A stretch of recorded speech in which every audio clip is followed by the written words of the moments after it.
This is a presentation from the Health and Safety Office here in WIT to the Department of Science students for the Health and Safety induction.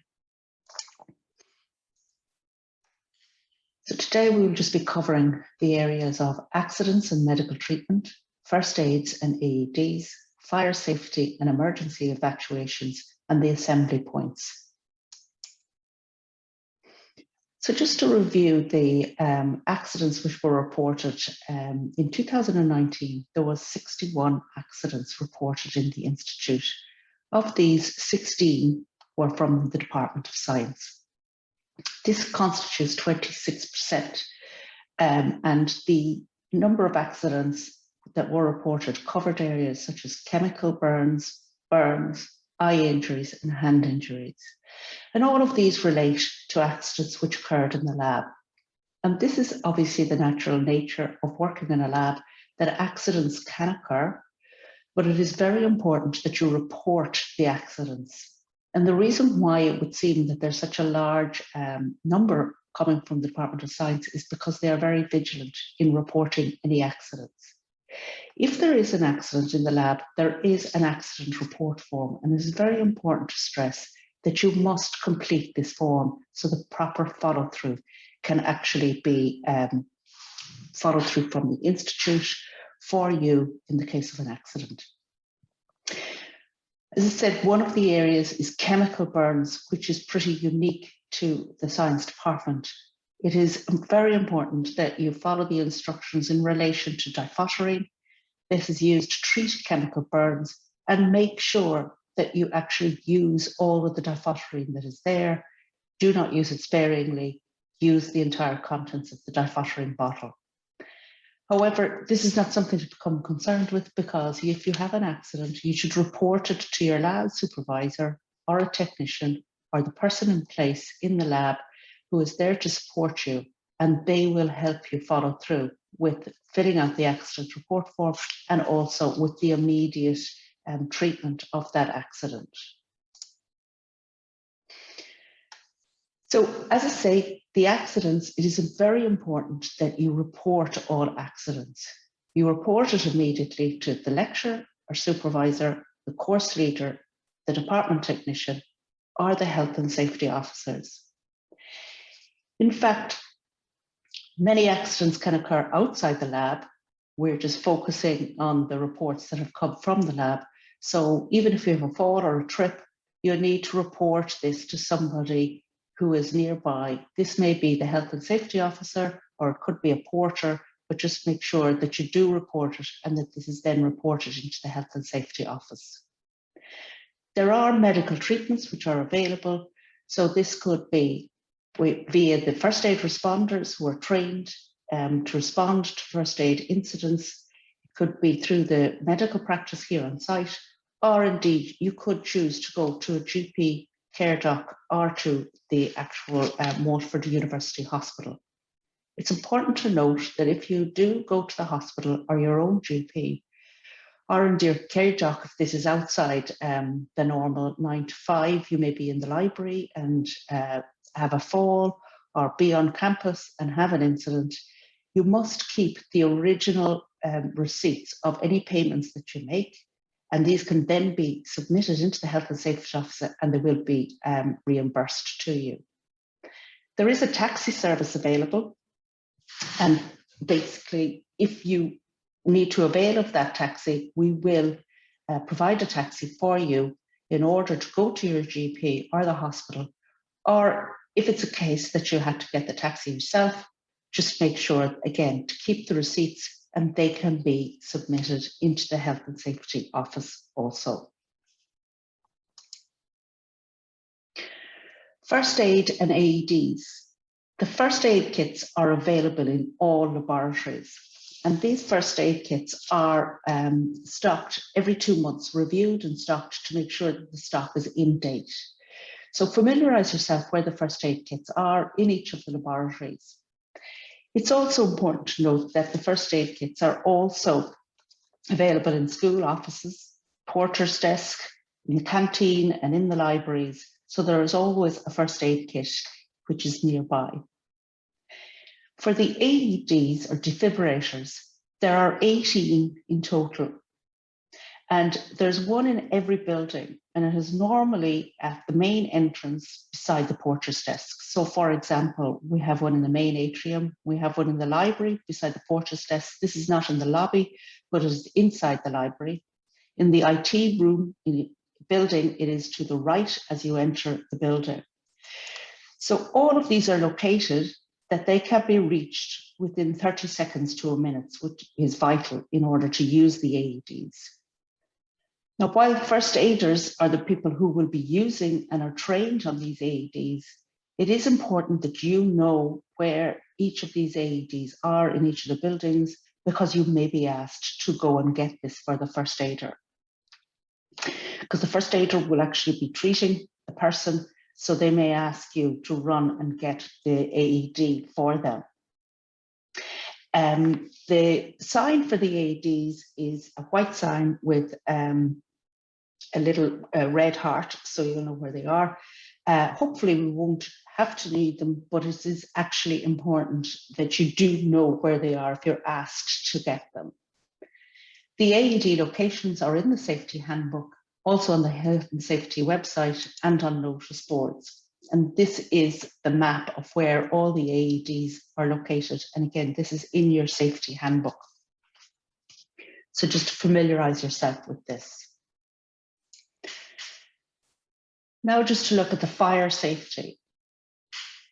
Just to cover what you need to do in the event that you come across a fire. The first and foremost thing is you need to alert us that there is a fire which has taken place, or there is an outbreak of a fire. So the fire units are a little red box, and they are at all the entrances and exits, and they are also along the corridors and at the top of each stairwell. Again, familiarize yourself where the fire safety, or where the fire activation units are. To activate these, what you need to do is you need to push hard with your thumb in the middle where it says to break the glass. Wait until you hear the alarm. And once the alarm has gone off, the porters are alerted to the fact that there is a fire and to the exact location where you have activated this fire alert. It is important, therefore, then that people can come and help, and also there's fire wardens which will come to help evacuate people from the buildings.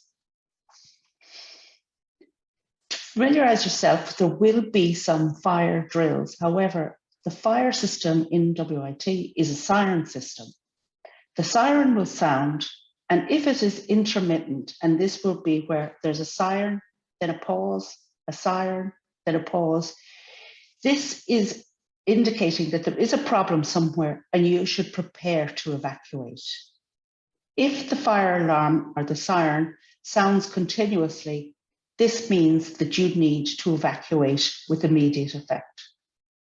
As I say, there will be drills, and these drills will be carried out during the semester in each of the buildings to familiarize yourself with the procedures of evacuating the building when there is a fire or a fire alarm has been sounded.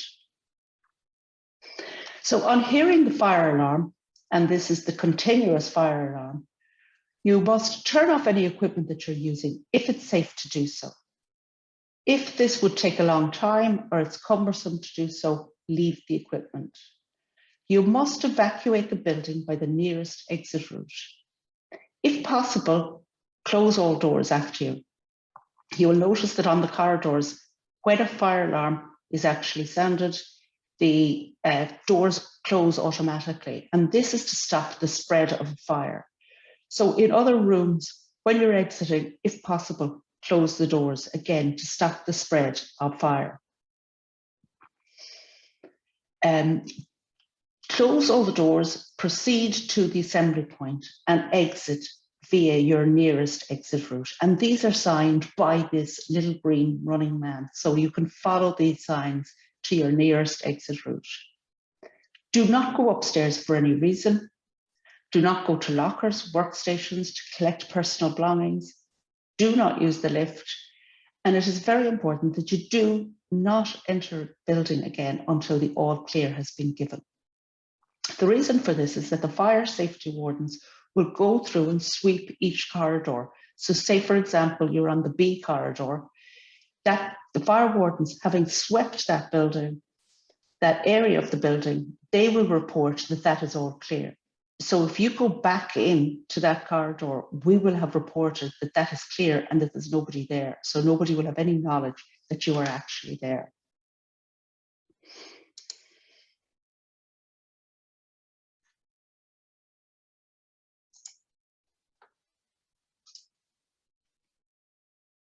The assembly point is important to familiarise yourself with, and the assembly points for the Department of Science is assembly point 5, which is located in the front car park.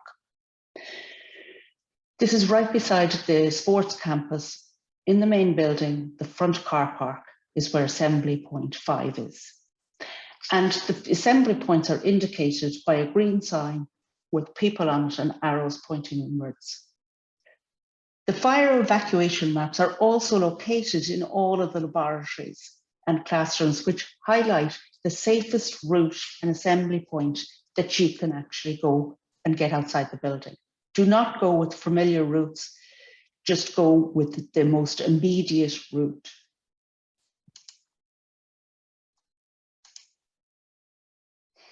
So here's an example of the lab B10. It tells you it happens to be the main front exit, but it tells you how to get there in the most immediate or the primary route in order to get out of that lab. There is also a secondary route shown by the dashed line here, and that is only to be used if the exit route, the primary exit route has been blocked or it's not safe to exit in that way.